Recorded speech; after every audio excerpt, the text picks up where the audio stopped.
the best way to make money from your feature films is to have income coming in from all these different revenue streams at different times of the year to ensure you have cash flow to keep you going. Hey everyone, it's Alexi here from Exile. In this video, I'm going to take you through how you can make money from a feature film.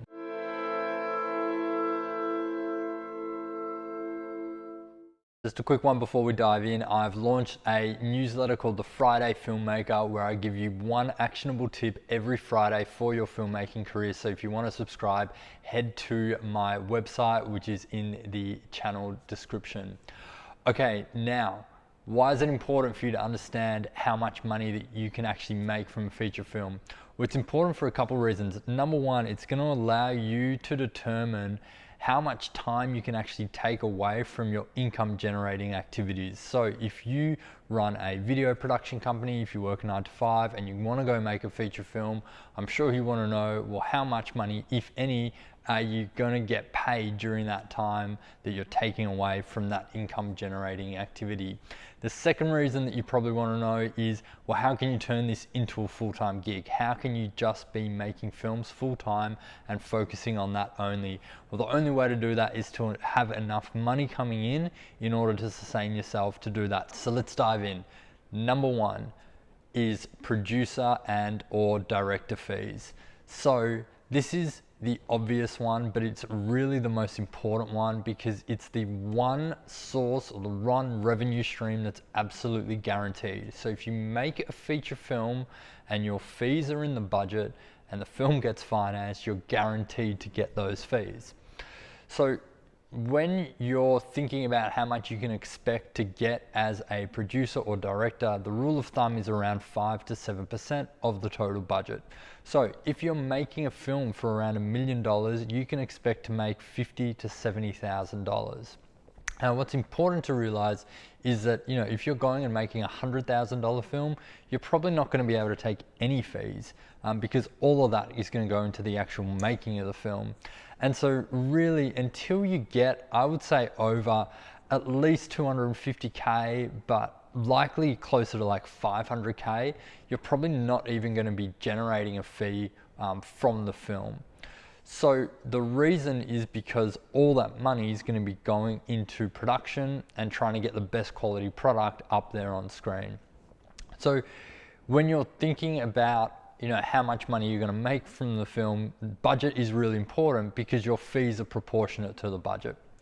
And so this will give you an idea as well about like those different tiers of budget and how much you can expect. So, if you make a $3 million film, you can expect to walk away with around 150K worth of fees.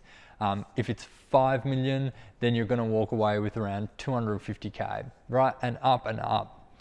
So if you're starting out and it's going to take you a few years to get to that $1 million mark or that $3 million mark, then it's important that you know that so that you can plan for other ways to generate an income in the meantime. And certainly from my experience, I always had like other jobs, whether it be like consulting jobs or working with distributors, just other ways to generate income because I understood that it would take some time to build those budgets up and for me to ultimately take a decent fee from that particular film or from a film. So that's number one, producer or director fees. Number two is overheads. So not everyone knows this, but it's pretty common practice to charge around 5% of your total budget as overheads for your production company. So whoever is producing the film, that's the production company. And then you usually set up another company to actually make the film, and the production company owns the IP and it is able to charge overheads, right? So this is a really great way to bring more income into your production company if you are the producer.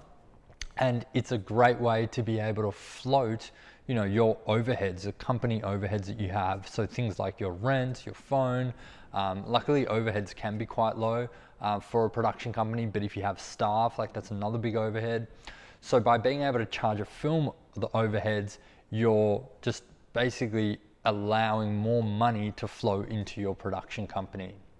Now, what's great is that if you take the 5% of fees and the 5% of overheads, well, now you're actually looking at closer to like 10% of the total budget as, money that you're going to be able to take for the production company. Whether you then pay yourself a fee from that or whether you apply it to overheads, whatever you do from that point, that's really up to you. So they're the two most obvious ways. And I want to make a couple of notes here. So number one is if you're producing the film with a co-producer, you're probably going to share the overhead. So you're going to split that 50-50. So that 5% will go down to 2.5%. If you might be producing with a director and the director might also be raising finance for the film. And so again, it would be fair in that scenario that you share overheads. So that's something that I do on all my films. When I'm working with a director who's raising finance, we create a 50-50 deal and we split everything evenly. So they're the first two. The third one, now it's going to get a bit complicated here, but then we'll come back and keep it nice and easy. So there's something called a producer's margin. And a producer's margin is essentially when you go and claim a tax incentive. So let's say you're claiming a tax credit or a tax rebate and you're getting 30% back from a film commission or a film body. What happens is you go and borrow that money from a film finance company so that you can cash flow the money into production and use it. But here's the catch. The film finance company will only lend you 90% of the total amount that you're expected to receive back from the incentive. And so that creates this 10% difference that is called the producer's margin. So let's work through a hypothetical because it's going to make it much more easy to understand. If you have $1 million film and your tax incentive is 30% and you're expecting to get 300K back, the film finance company will lend you $270,000. You'll use that for the production. Then at the end of production, when you go back to the film body, you've finished the film, you've prepared your books, they've been audited, they give you back that full $300,000, well, you only have to pay back the finance company $270,000. So that means there's 30 grand there. That's a producer's margin that you get to pocket.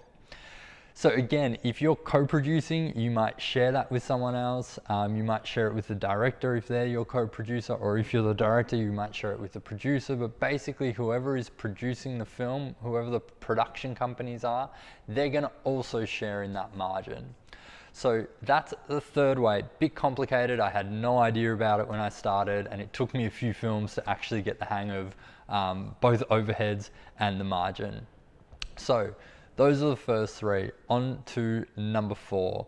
So number 4 on the list is royalties.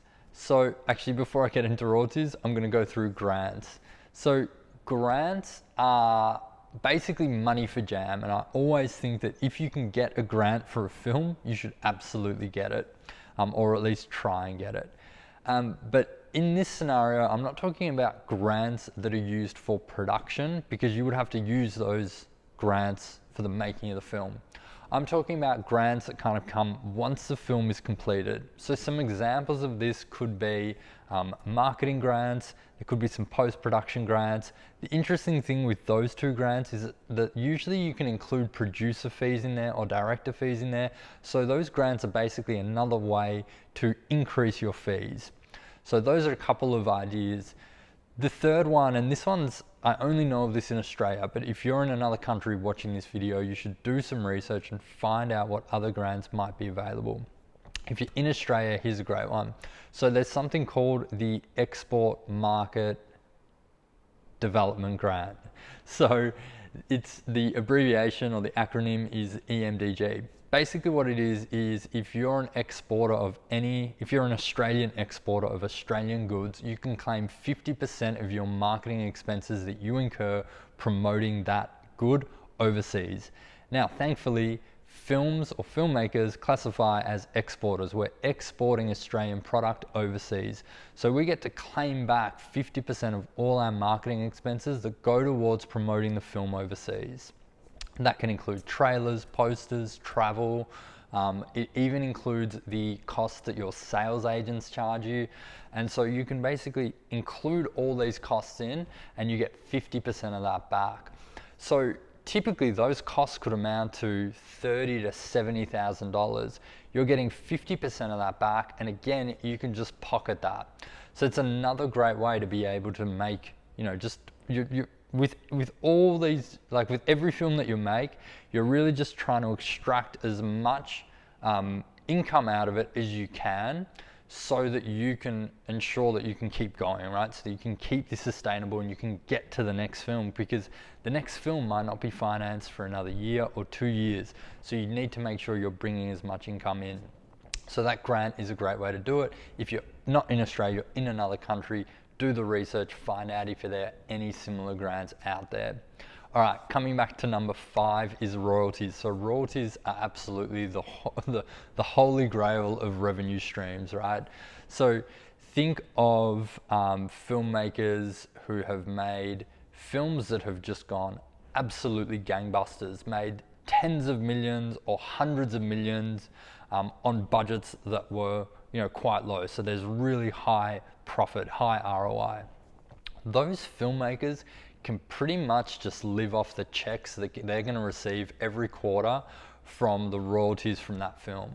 So if you make a film that goes absolutely gangbusters, you're set for life.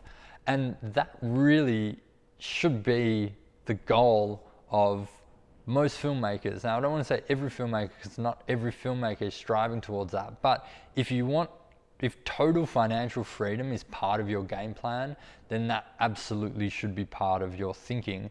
And coming to understand this will hopefully allow you to start looking at different films, or the films that you're thinking of making or that you're assessing whether you're going to get involved in, through a different lens.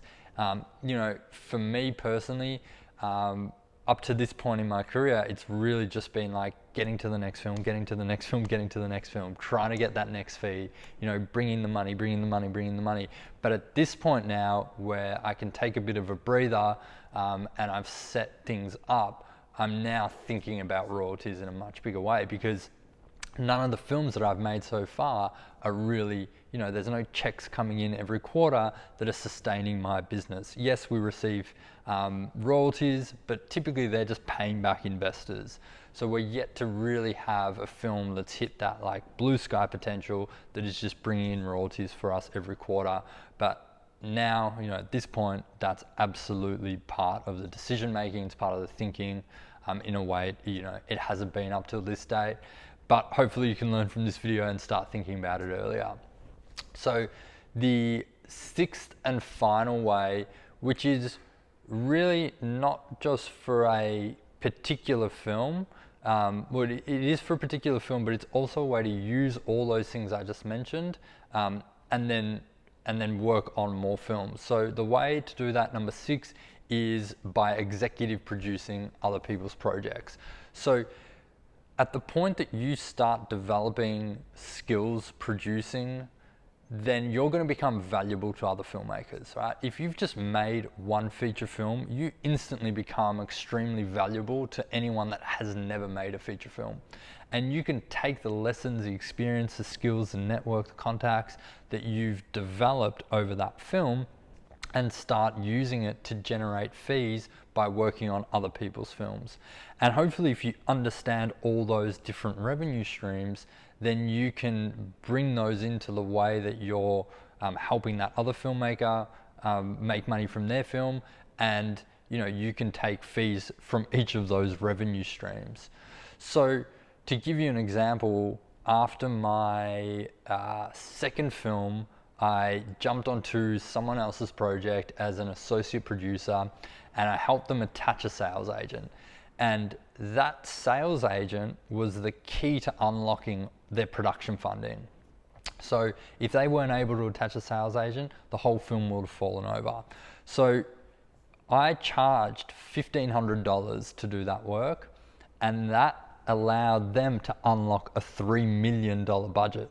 So lesson number 1, I obviously undercharged for my services, but at that point, I had only like minimal skills. I was a few steps ahead of them.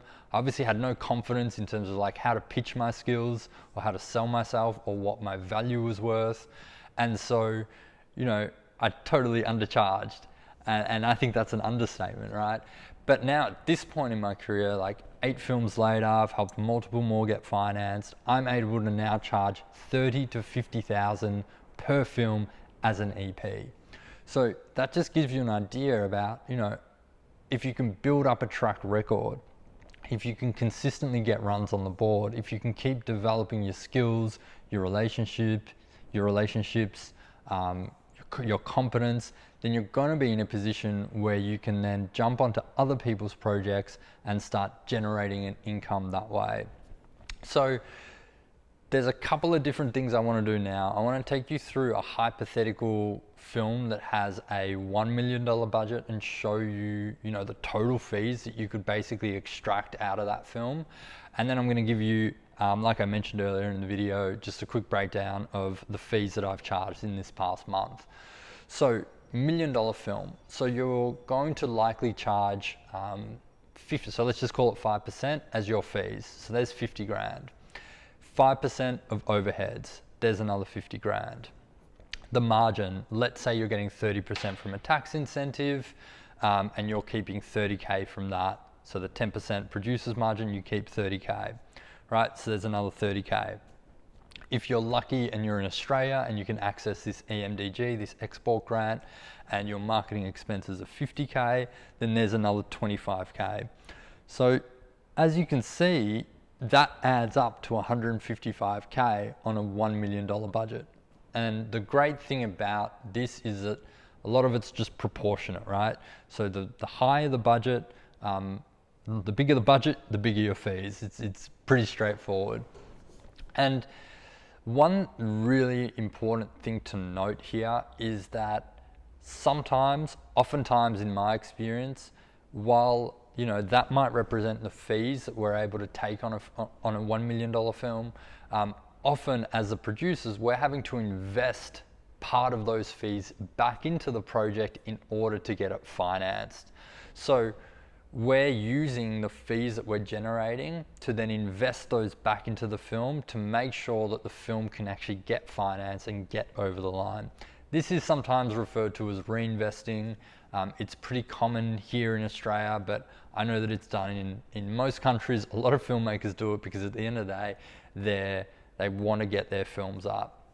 What I would say from experience is that if you are going to reinvest your fees, try not to reinvest more than 30% of your fees, because once you take into account tax, your income tax, right? So you're going to pay tax on all that income that I've just mentioned. It doesn't leave you with a whole lot if you start reinvesting more. Now, I've reinvested more on films, I've reinvested way more on some films, but again, over time, the key for me has been, okay, how do I keep bringing that reinvestment down so that I can, you know, so that this income can keep me going onto the next film. So that's a breakdown of $1 million film. That will just give you an idea of how, you know, over a 12-month period, what I'm seeing is it's just different combinations of these revenue streams that are coming in at different points in time, and over the year that allows me to keep going, work on the next project, and then work towards that next payday.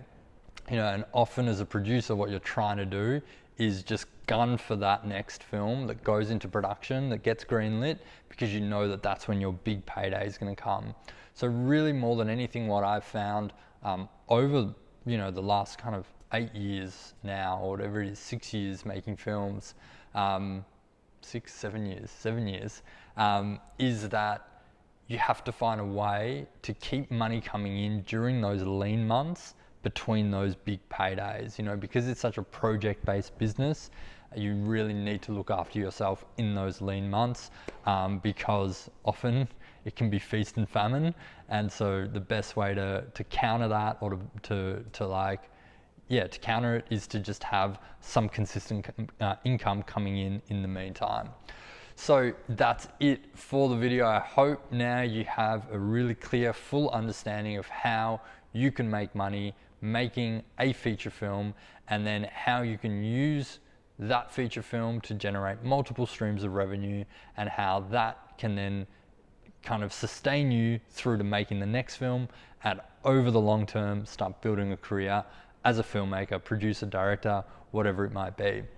So that's it. Hope you enjoyed the video. If you liked it, hit the like button, subscribe to the channel, let me know what you thought in the comments section.